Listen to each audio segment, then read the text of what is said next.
Hello student, यहाँ पे आज हम देखेंगे class 12 physics chapter number 5 part 9। कुछ न्यूमेरिकल्स देखेंगे। इससे पहले प्रीवियस लेक्चर में आप लोगों ने देखा था कुछ न्यूमेरिकल, यहाँ पे कुछ और हम न्यूमेरिकल देखेंगे जिसमें दिया गया है find equivalent resistance between A and B. A और बी के बीच में हमें इक्विवेलेंट रेजिस्टेंस फाइंड करना है एंड ए एंड सी, ए और सी के बीच में हमें इक्विवेलेंट रेजिस्टेंस फाइंड करना है। चलिए देखते हैं।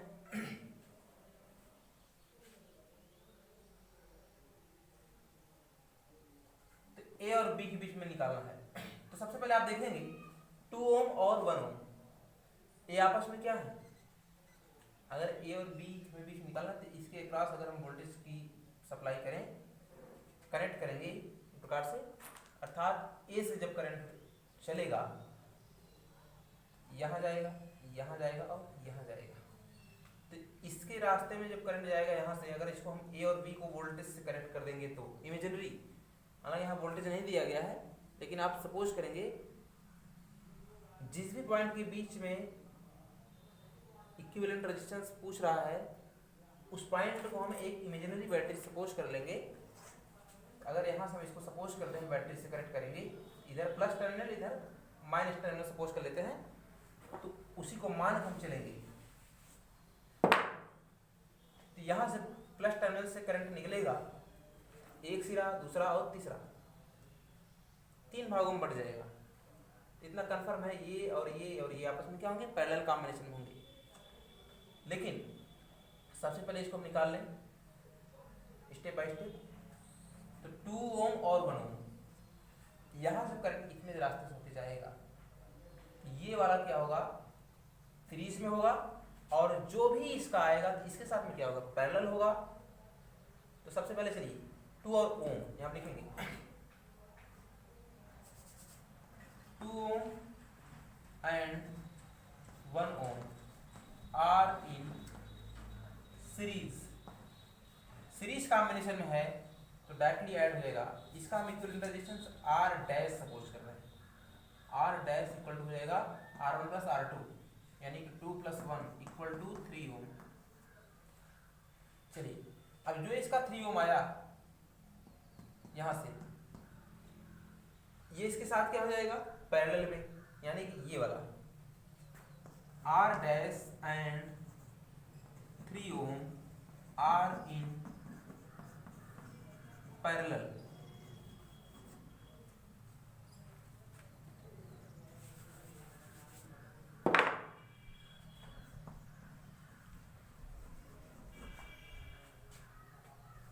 ये और ये दोनों मिलके पैरेलल में है, इसको हम लिख सकते हैं। तो क्या लगता है, आर डैश का ये भी 3 ओम है, तो आप जानते हैं इसका इक्विवेलेंट हम आर डबल डैश मानेंगे। आर डबल डैश क्या हो जाएगा, multiplication upon addition, 3 into 3 upon 3 plus 3 हो जाएगा 9 अपॉन 6। थोड़ा डिवाइड करेंगे तो आ जाएगा 3 अपॉन 2। चलिए, चूंकि पैरेलल कॉम्बिनेशन में है तो 3/2, तो ये वाली 3/2 आ गया। लेकिन अब ये इसके साथ में क्या है, सीरीज में है। तो चलिए R double dash and 1 ohm are in series, series combination है, तो डायरेक्ट ऐड कर दिए, R triple dash equal to हो जाएगा 1 प्लस 3/2। 2 एकम 2 प्लस 3/2 बराबर हो जाएगा 5/2। ये हो जाएगा आर डबल ट्रिपल डैश। अब ये इसके साथ क्या है, ये तो इसके साथ मिलकर के पूरा सीरीज में होगा। अब ये वाला इसके साथ में क्या है, सीरीज कॉम्बिनेशन में है, इसको लिख दीजिए R triple dash and 5/2 ohm are in series. So अब रिजल्टेंट की बात करें आर ए बी बात कर रहे हैं, तो हो जाएगा यहां से 5/2 और प्लस आर ट्रिपल डैश, यही तो है। एक मिनट आर ट्रिपल डैश आपका 5/2 है, यानी यहां तक हम आ चुके हैं। और ये 2 ओम आर इन सीरीज, ये आपस में क्या है, सीरीज में है। तो इसको 2 को ऐड करेंगे तो जाएगा 9/2 ओम। ये तो आर इक्विवेलेंट हुआ ए और बी के बीच में। इसको नोट करेंगे, उसके बाद हम ए और सी के बीच में देखेंगे।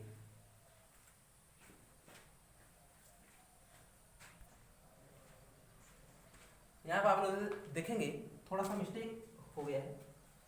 आर ट्रिपल डैश और 2 ओम ये आपस में क्या है, पैरेलल में है।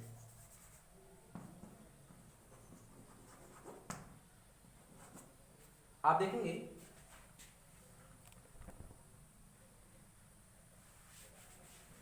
यहां पे 2 और 1 सीरीज कॉम्बिनेशन में है, और जिसका नतीजा निकला है कि 3 ओम है। और ये 3 ओम और ये 3 ओम के साथ पैरेलल कॉम्बिनेशन में है, तो ये रिजल्ट आया 3/2। और 3/2 और 1 ओम आपस में क्या सीरीज में है, यहां तक हमने फाइंड किया। उसके बाद वो आर ट्रिपल डैश हुआ, यानी यहां तक। तो ये वाला जो है 2 ओम, चूंकि ये दोनों शाखाएं यहां तक हम पहुंच चुके हैं, ये थर्ड है। यहां से जो पूरा कॉम्बिनेशन है यहां तक हम पहुंचे, ये इस टोटल 2 के साथ क्या है, पैरेलल में है। यानी ये दोनों आपस में सीरीज हुए, इसके साथ मिलके कॉम्बिनेशन हुआ तो पैरेलल टोटल 1 हुआ। और ये तीनों मिलके इसके साथ जब सीरीज में हमने कनेक्ट किया, जो भी रिजल्ट चारों मिलके आया इक्विवेलेंट यहां तक ट्रिपल डैश तक, तो ये इसके साथ में क्या है, पैरेलल कॉम्बिनेशन में है। तो हो जाएगा यहाँ पे आपका क्या है 5, यानी आर ए बी की बात कर रहे हैं।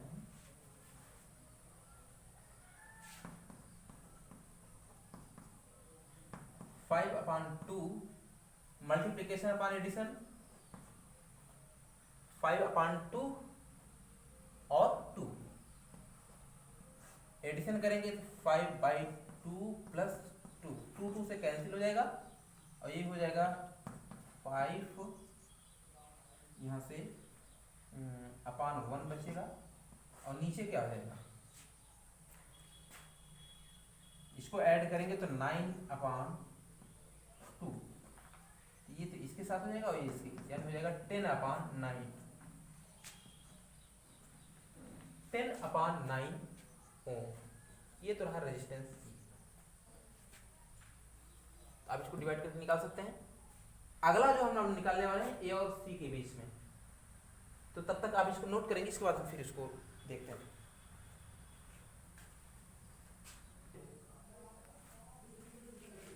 आप देखेंगे ए और सी के बीच में, ए और सी के बीच में हमें इक्विवेलेंट रेजिस्टेंस फाइंड करना है। तो आप देखें ADC, यानी ये वाला पार्ट देखेंगे ADC, जब हम A से D और D से C तक जाएंगे, उसमें 2 ओम और 1 ओम आपस में क्या है, सीरीज कॉम्बिनेशन में है। और AC में 3 ओम, इन दोनों के क्या है, पैरेलल में है। फिर नीचे आएंगे ABC, ये दोनों आपस में क्या है, सीरीज में है, और इसके साथ में क्या है, पैरेलल में है। तो हम कह सकते हैं पहले इधर से दोनों सीरीज और इधर से दोनों सीरीज, इसको निकाल करके तब बाद में तीनों आपस में क्या है, पैरेलल कॉम्बिनेशन में है। आप देखेंगे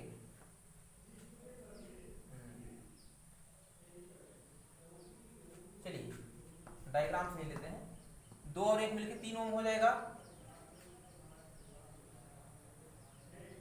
तो यहां से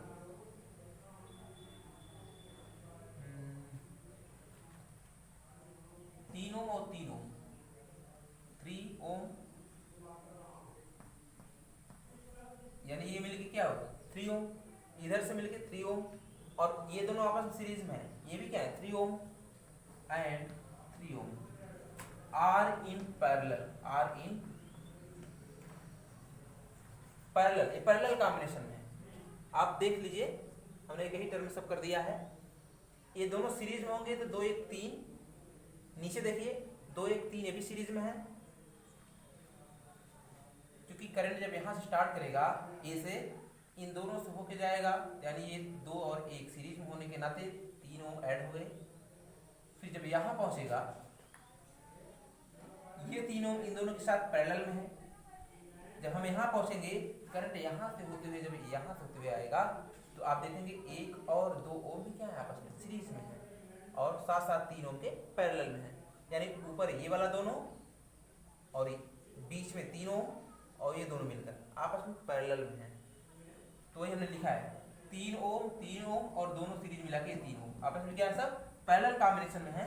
तो यहाँ से हम लिखेंगे equivalent resistance 1/R 1/3 plus 1/3 plus 1/3 same, तो हो जाएगा 3/3 इक्वल टू 1 ओम। इस प्रकार से ये आपका सॉल्व हुआ, इसको नोट करेंगे। इसके बाद हम फिर नेक्स्ट क्वेश्चन देखते हैं।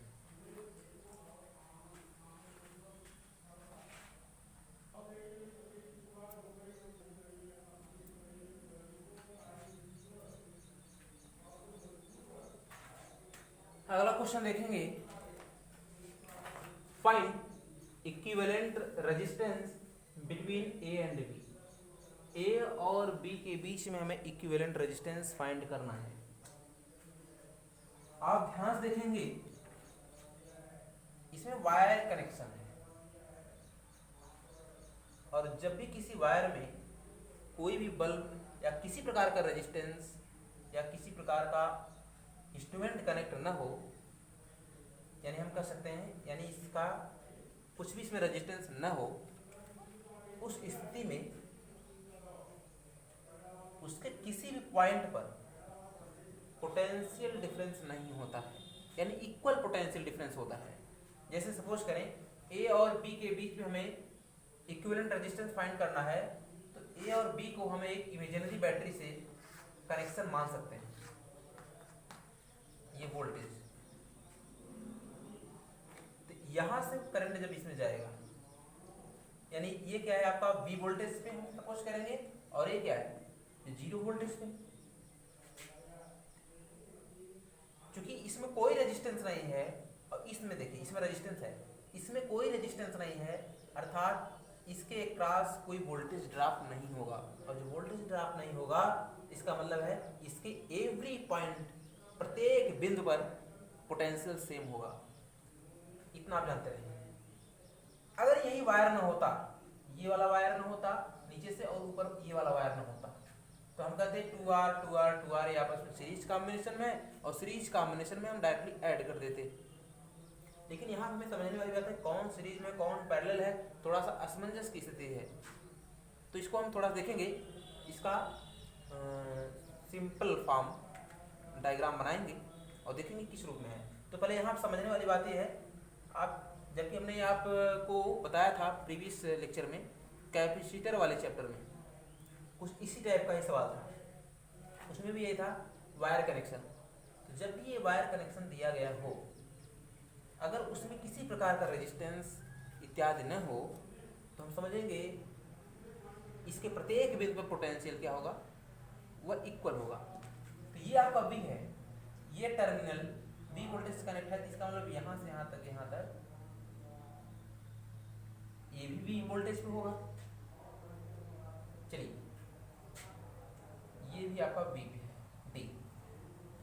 ये वाला टर्मिनल आपका 0 वोल्टेज पे है, तो यहाँ से कनेक्टेड जो वायर है, इसके प्रत्येक बिंदु पर पोटेंशियल क्या होगा, वो भी 0 होगा, अर्थात पॉइंट C पर भी क्या होगा, 0। हमें V से और 0 तक के बीच में तो निकालना है। तो आप देखें V और 0 वोल्टेज, V और 0 के बीच में रेजिस्टेंस क्या दिया गया है,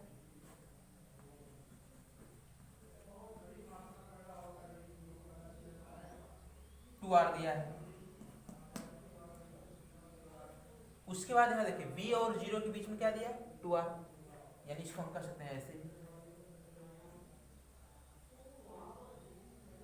वोल्टेज सेम है, इस वजह से हम इसको ऐसे कर सकते हैं 2R।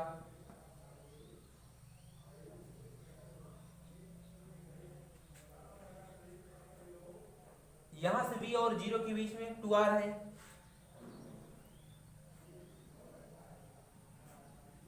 तो आप देख पा रहे होंगे B और 0 के बीच में ऐसे तीनों 2R 2R और 2R, ये तीनों क्या है B और 0 के बीच में। तो हम इस कंडीशन में निकाल सकते हैं A और B के बीच में 2R और 2R और ये भी 2R, तीनों क्या है पैरेलल कॉम्बिनेशन में है। तो इस स्थिति में हम रेजिस्टेंस फाइंड कर सकते हैं, क्या हो जाएगा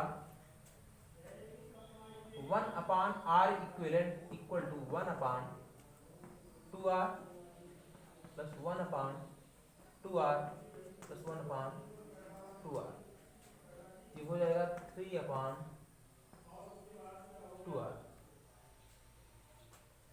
R इक्विवेलेंट क्या हो जाएगा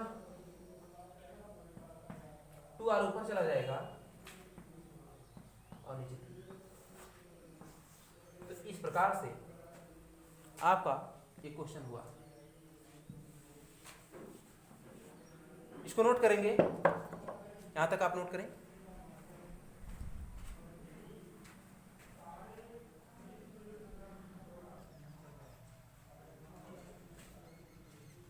आप देखेंगे क्वेश्चन है find equivalent resistance between A and B, A और बी के बीच में हमें इक्विवेलेंट रेजिस्टेंस फाइंड करना है। सबसे इंपॉर्टेंट बात ये है, यहाँ पे हमें ये समझना है कि कौन कौन से रेजिस्टेंस सीरीज कॉम्बिनेशन में है और कौन कौन से पैरेलल कॉम्बिनेशन में। ये थोड़ा सा अपने आप में जटिल दिख रहा है, कॉम्प्लेक्स दिख रहा है, कैसे हम पता करें कौन सीरीज में और कौन पैरेलल कॉम्बिनेशन में है। क्योंकि आप देखेंगे ये रेगुलर हेक्सागोन और जितने भी रेजिस्टेंस हैं सब आइडेंटिकल वायर कनेक्टेड हैं। तो इस कंडीशन में हम एक सिमेट्री रूल अपनाएंगे कि इसमें देखेंगे ये फिगर का कुछ भाग ऐसा है जो एक दूसरे का सिमेट्री है, इमेज फॉर्मेशन, अगर उसको हम डिवाइड कर दें वहीं से तो एक दूसरे की इमेज हो जाएंगे। अगर हम उतना उसका हाफ पार्ट अगर हम निकाल लें इक्विवेलेंट रेजिस्टेंस, तो वही हाफ पार्ट दूसरे का भी होगा और उसकी वजह से हम सीरीज कॉम्बिनेशन दे। जैसे आप देखेंगे ए बी के बीच में अगर हम एक लाइन खींचे यहां से, ये वाला पार्ट, तो यहां से इस पॉइंट को हम C1 मान ले रहे हैं, इस पॉइंट को C2 मान रहे हैं, यानी C1 C और C2 ये जो लाइन हमने ड्रा किया है, इसके इधर भी ये वही फिगर है और इसके इधर भी वही फिगर है। यानी कि अगर हमें इसका इक्विवेलेंट रेजिस्टेंस पता हो जाए और इधर हाफ इसका इक्विवेलेंट रेजिस्टेंस पता हो जाए, यानी ए बी में C पॉइंट्स होकर के इधर एक पार्ट और C से B तक एक पार्ट, वो दोनों आपस में A और B के बीच में सीरीज कॉम्बिनेशन मिलेंगे। यानी इसका A से C तक अगर हमें इक्विवेलेंट रेजिस्टेंस पता हो जाए तो समझ लीजिए C से B तक हम ऑटोमेटिक निकाल लेंगे, क्योंकि एक पार्ट अगर हमें पता हो जा रहा है इसका इक्विवेलेंट रेजिस्टेंस तो दूसरे का भी पता हो जाएगा। ये है सिमेट्री रूल। सिमेट्री यानी इसके हाफ करेंगे इस फिगर को और हाफ करके एक पार्ट निकाल लेंगे और दूसरा पार्ट ऑटोमेटिक निकल जाएगा और उसको हम सीरीज कंबाइन करके निकाल लेंगे। जैसे फॉर एग्जांपल समझिए इसका कुछ भी इक्विवेलेंट रेजिस्टेंस आएगा तो समझ लीजिए इसका हाफ जो है इधर भी उतना ही इक्विवेलेंट रेजिस्टेंस आएगा और दोनों रेजिस्टेंस क्या हो जाएंगे, इधर के हाफ और इधर के हाफ आपस में क्या है, यहाँ सीरीज कॉम्बिनेशन है। ए और सी के बीच में उनका इक्विवेलेंट रेजिस्टेंस और सी और बी के बीच में इक्विवेलेंट रेजिस्टेंस, ये दोनों आपस में क्या होंगे, सीरीज कॉम्बिनेशन होंगे ए और बी के बीच में। तो वहां से हम फाइंड कर सकते हैं इक्विवेलेंट रेजिस्टेंस। क्योंकि अगर ऐसा फिगर दिया गया है, इस टाइप से अगर दिया गया है जिसमें कॉम्प्लेक्सिटी दिख रही है, तो उस स्थिति में हम क्या कर सकते हैं, देखेंगे अगर इसमें सिमेट्री बन रहा है तो हम उस सिमेट्री रूल लगा करके इक्विवेलेंट रेजिस्टेंस निकालते हैं। तो चलिए देखिए इसी फिगर को हम रिड्रा करते हैं यहां से। मान लीजिए ए बी सी, इसको हम डी मान ले रहे हैं, इसको ई मान ले रहे हैं, इधर एफ मान ले रहे हैं और इधर जी मान ले रहे हैं।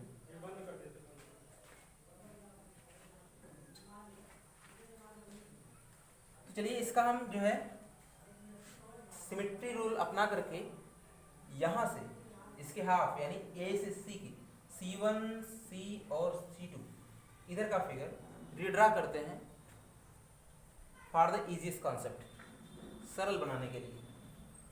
ये भी जान लीजिए C1 और C2 और C और C3 इनकी सिचुएशन ऐसी है कि ये पोटेंशियल C1 C और C2 यहाँ पे पोटेंशियल क्या हो सेम कंडीशन में है। उस स्थिति में ये वाला फिगर इधर, ये वाला फिगर इधर। तो अब देखें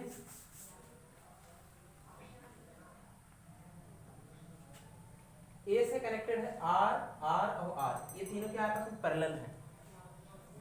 चलिए अगर इस पॉइंट को हम ए मान ले रहे हैं, ए से कनेक्टेड है तीन कंडीशन।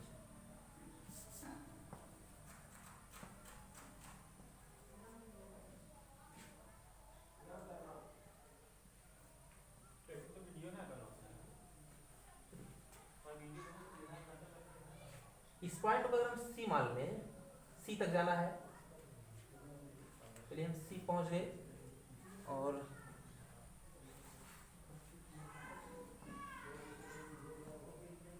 यहां से चूंकि इस पॉइंट पे एक डी दिया गया है, डी से लेकर सी, इस पॉइंट को हम डी मान लेते हैं और डी से सी पे आएंगे।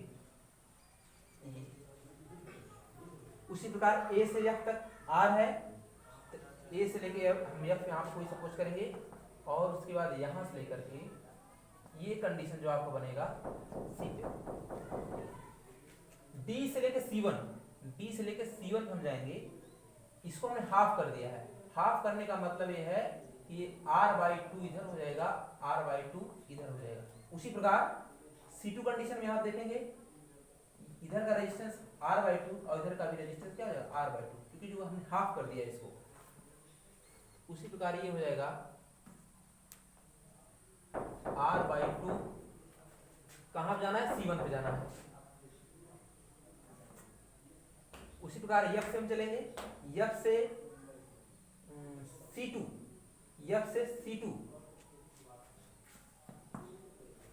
ये कंडीशन हो जाएगा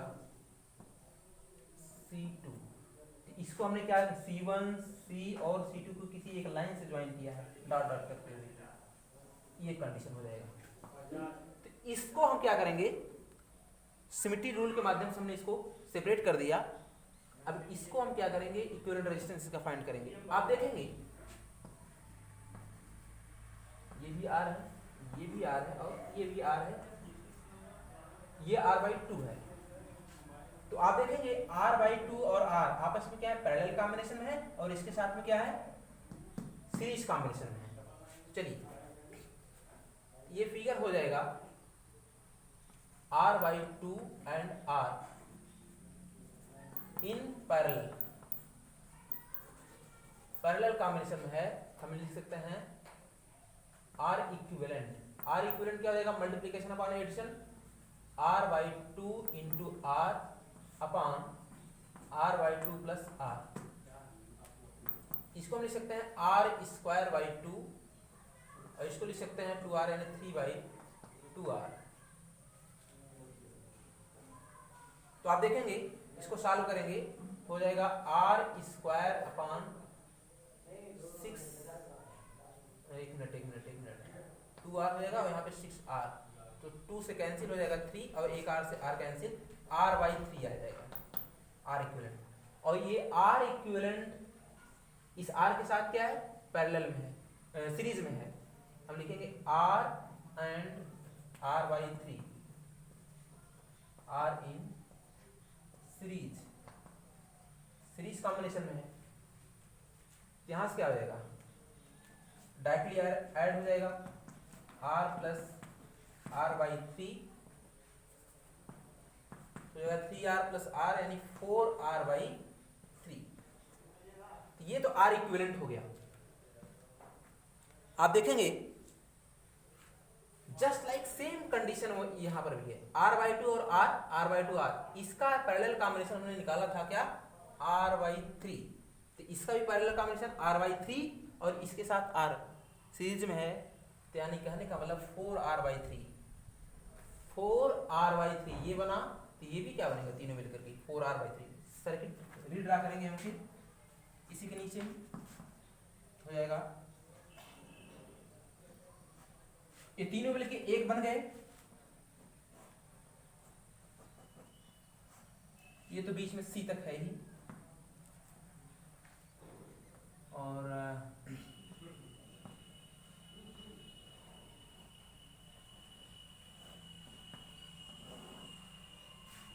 ये A है, A से C तक आप देखेंगे ये कंडीशन 4R/3 है, ये R है, ये भी 4R/3 हो जाएगा। तो आप देखेंगे तीनों आपस में क्या है, पैरेलल कॉम्बिनेशन में है। तो पैरेलल कॉम्बिनेशन में हम निकालेंगे RAC यानी इक्विवेलेंट रेजिस्टेंस RAC निकालेंगे 1/RAC।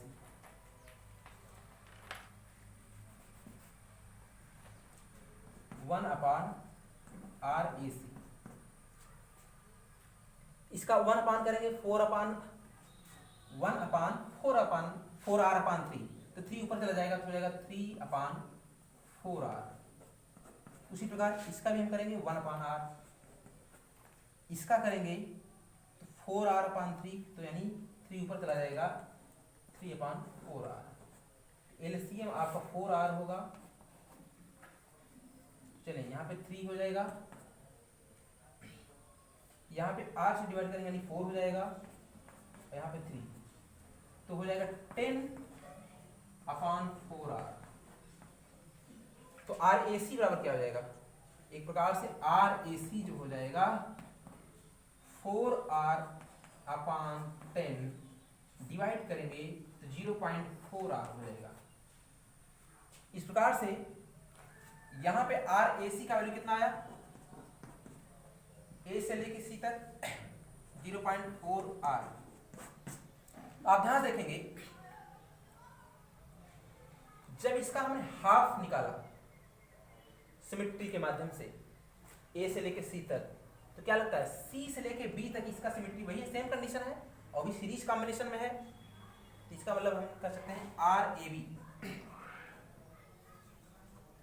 RCB निकाल लें, तो RCB क्या हो जाएगा 0.4R, ये भी उसी प्रकार होगा।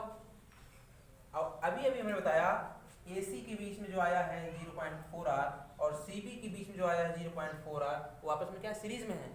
इट मींस RAB क्या हो जाएगा RAC प्लस RAB 0.4R और प्लस 0.4R इक्वल टू हो जाएगा यहाँ से RAB इक्वल टू 0.8R। ये तो रहा सिमेट्रिकल रूल अपना करके किसी भी कॉम्प्लेक्स सर्किट को हम सॉल्व करके इक्विवेलेंट रेजिस्टेंस फाइंड कर सकते हैं। आज के लिए बस इतना ही, तब तक के लिए धन्यवाद।